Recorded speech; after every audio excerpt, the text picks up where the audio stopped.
Hello everyone, welcome back. This is Teacher Rayven and you're here at Teacher Rayven Vlogs. So in this video, we will talk about another concept about verbs. And I hope that you already watched the part 1, 2, and 3 of the verb series. So I'll be putting the link here. So just click the card for the playlist of verbs. And also, I'll be updating the description box below for you to also be directed to these videos that I'm talking about. And of course, I hope that you already watched the other series, the noun series, the part of speech video, and the other videos in this channel. And of course, you did not forget to subscribe and like the different videos, okay, for this channel, okay? And I would also like to thank those who already followed the Facebook page, Teacher Rayven, and who already suggested, commented, asked questions, okay, through those social media accounts. So thank you very much for the support, for my colleagues, for my co-teachers out there, for asking me to do more videos, so that it will help, or these videos will actually help them in their learning from home, work from home, whatever endeavor that they're doing inside their houses. So I hope that you also support the channel and also support the Facebook page and other social media accounts for us to have a very large audience. More audience to see the videos and more audience to learn something. Okay, so thank you very much, everyone. Now let's proceed with our lesson for today. So I hope that you will learn something. This is Language Talks.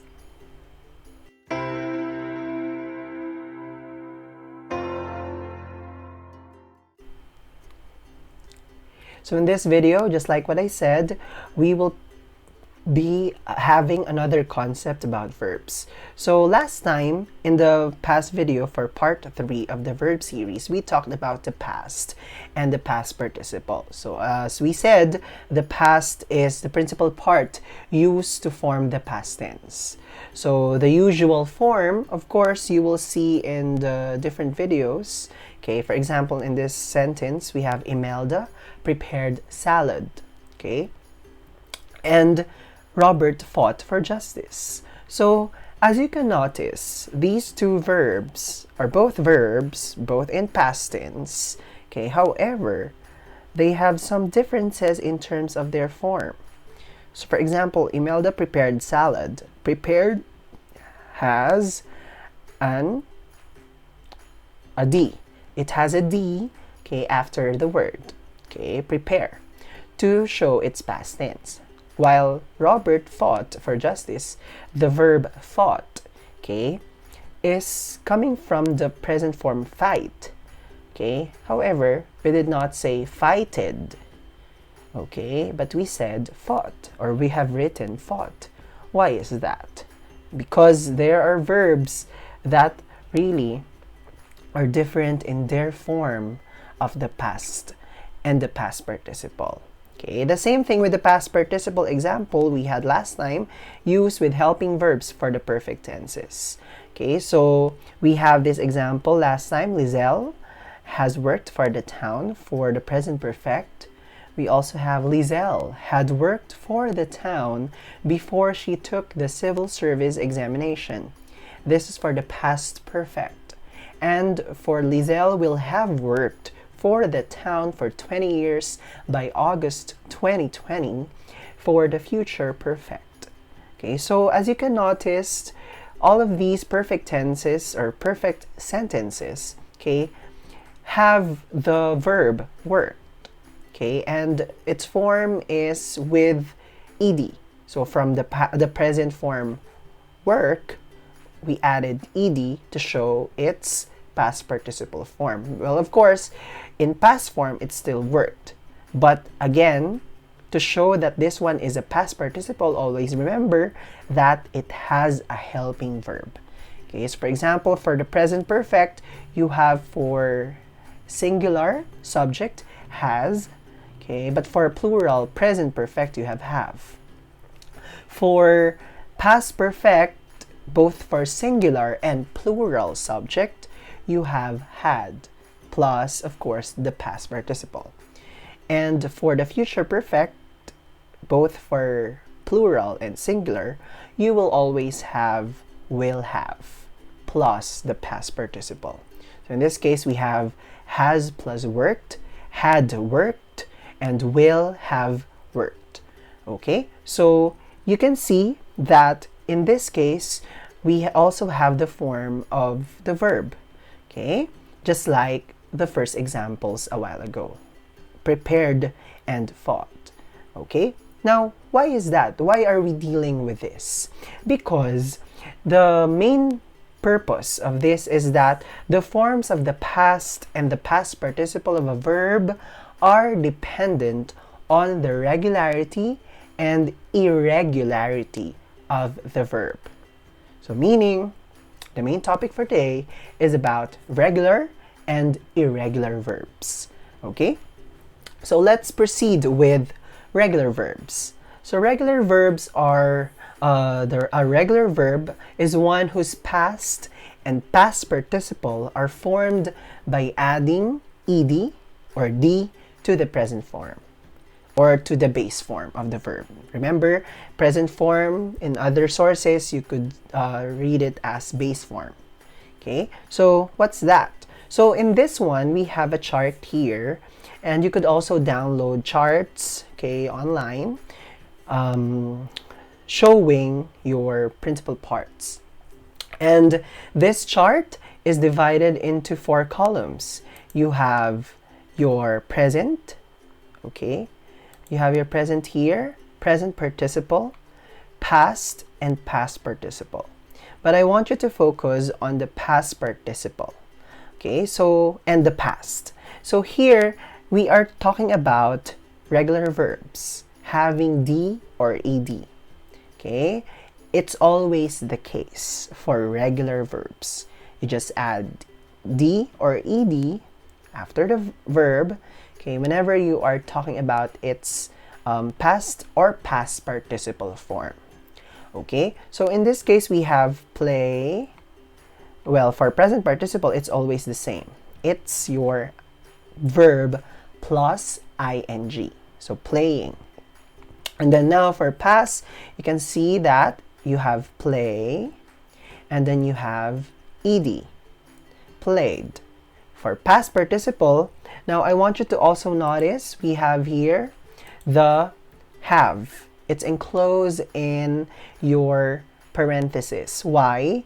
Because I want you to see that you cannot say that this is a past participle, played is not a past participle, if it doesn't have a helping verb with it.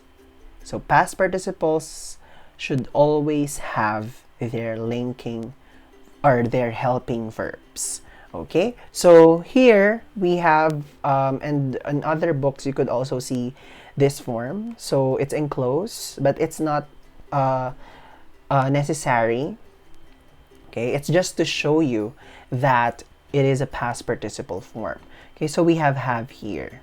Now, you also notice that for skip, you added another P, or you doubled the last letter of the last syllable of skip, okay? Because you wanted to show, okay, another form. So that is the present participle plus ing. So we have skipping, and then we have skipped. You also do this for the past and past participle form, okay? And as you can notice, it's always this case, ed or d for the verb. Okay, so we have type, typing, typed, typed, wave, waving, waved, waved. So I remember my high school English teacher, that was second year high school. We were asked to memorize this chart, or there is actually a longer chart of verbs, especially the regular and irregular verbs for their past participle, present, present tense, and also the past past. So we all memorize that to be familiar with their forms. Okay, especially in the irregular verbs later on. Okay, so that's your regular verbs. Now let's proceed with the irregular verbs. So for irregular verbs, an irregular verb is one whose past and past participle are not formed by adding ed or d to the present form or to the base form. Okay, so again, take note of that. This is the very opposite of your regular verbs, of course. They are not formed by ed or d. So just remember that. So you will not see irregular verbs in their past and past participle form having your ed and d. Okay? So there are three ways in forming irregular verbs. So the first one is same form of the present, past, and past participle. The second one is we have change the spelling for the past and past participle, but the two forms will have the same form. So the first one, it included the present. Okay, the present, the past, and past participle. In number two, it focused on the past and past participle. That should be the same in form. Okay, and number three, the past and past participle are formed in unpredictable ways, meaning in other ways possible. Okay, so let's dig deeper in each way. Okay, so the first one is same form of the present, past, and past participle. Again, I'll show you a chart. This is the principal parts of irregular verbs with the same present, past, and past participle. So, but still, I will still show you the four columns of the present, present participle, past, and past participle. Okay, so let's highlight the present, past, and past participle. So here you will see it says same form. So bid, for example, of the present. Past, it's still the same, bid. And past participle, bid, the same. So again, these three, okay, that's the first way for irregular verbs. Okay, you have bid, bid, bid. Okay, well, of course, present participle, it's always the same.